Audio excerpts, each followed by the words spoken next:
Good morning, everyone. I am Dr. Raghav Singhal, DM resident, third year in Department of Gastroenterology, MM, Institute of Medical Sciences and Research Center, Ambala.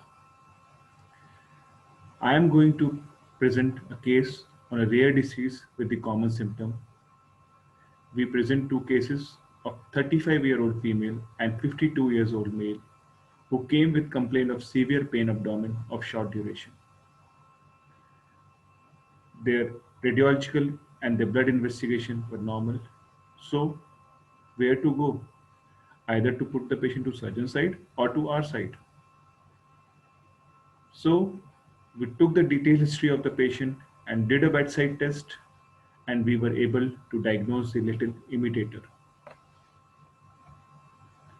The case one was a 35-year-old female with complaint of intermittent colicky abdominal pain of 10 days duration.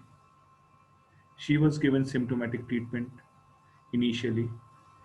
Her routine investigations were done, including the serum amylase and serum lipase levels, which were normal, including the radiological investigation like X-ray abdomen and USG abdomen were done in emergency, which were normal, following which contrast CT abdomen was done, which was also normal.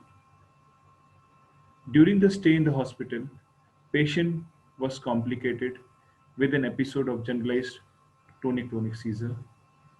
Her biochemical investigation in which electrolytes were sent and she was found to have hyponatremia with serum sodium levels of 115.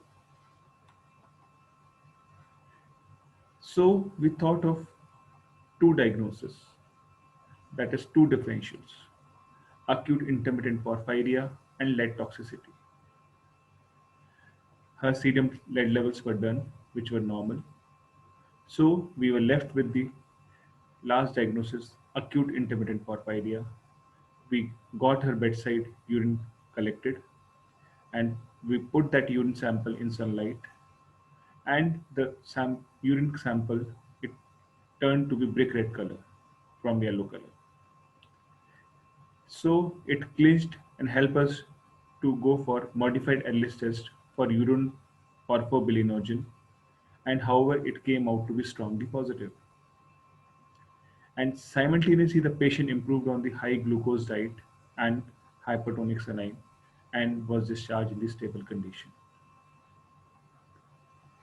On second presentation, after 10 days, she again came to the emergency department and with the same complaint of pain in abdomen, but this time with aphasia.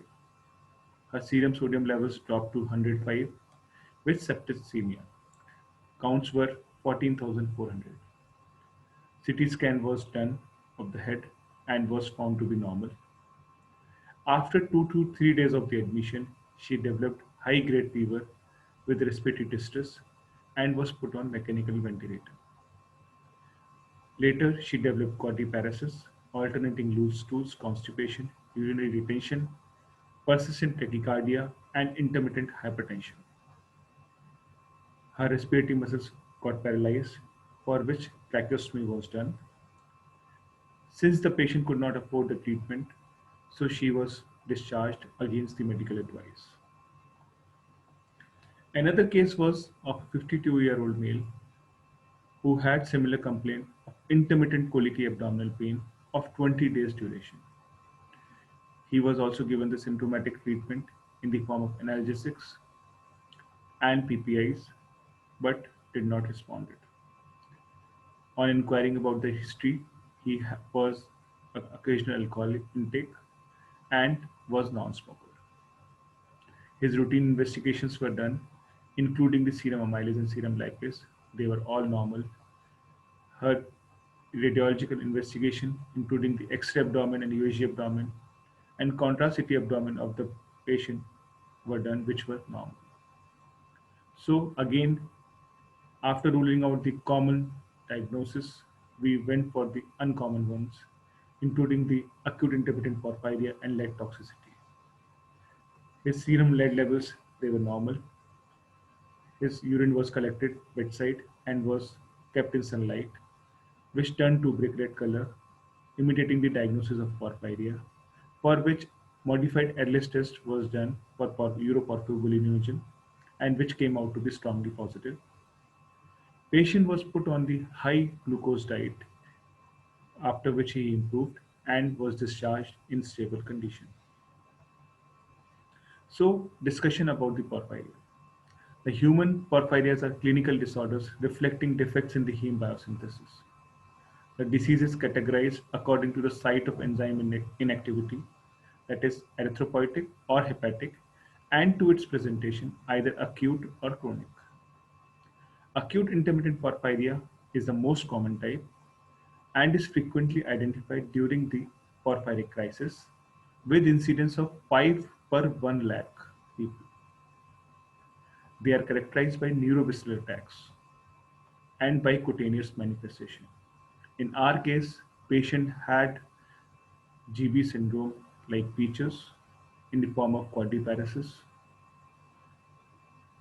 Acute attacks are triggered by certain drugs, sex steroid hormones, reduced intake of calories and carbohydrates, alcohol, and unknown factor.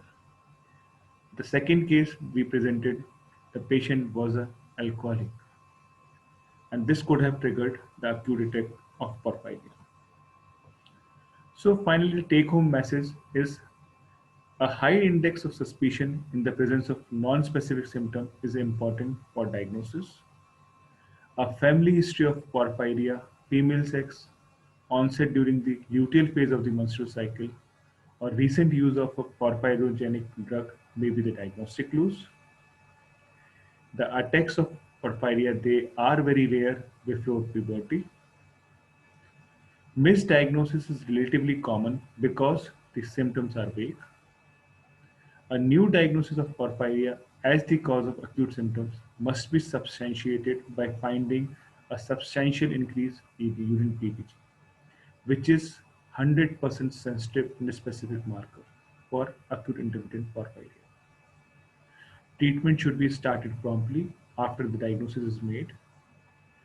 The treatment includes initially the high dextrose diet or Hematin. Hematin is a commercial preparation of protoporphyrin IX, which is administered to patients with prolonged attacks who did not respond to conservative therapy, as it provides substrate and it activates the negative feedback mechanism. Thank you. Thank you so much.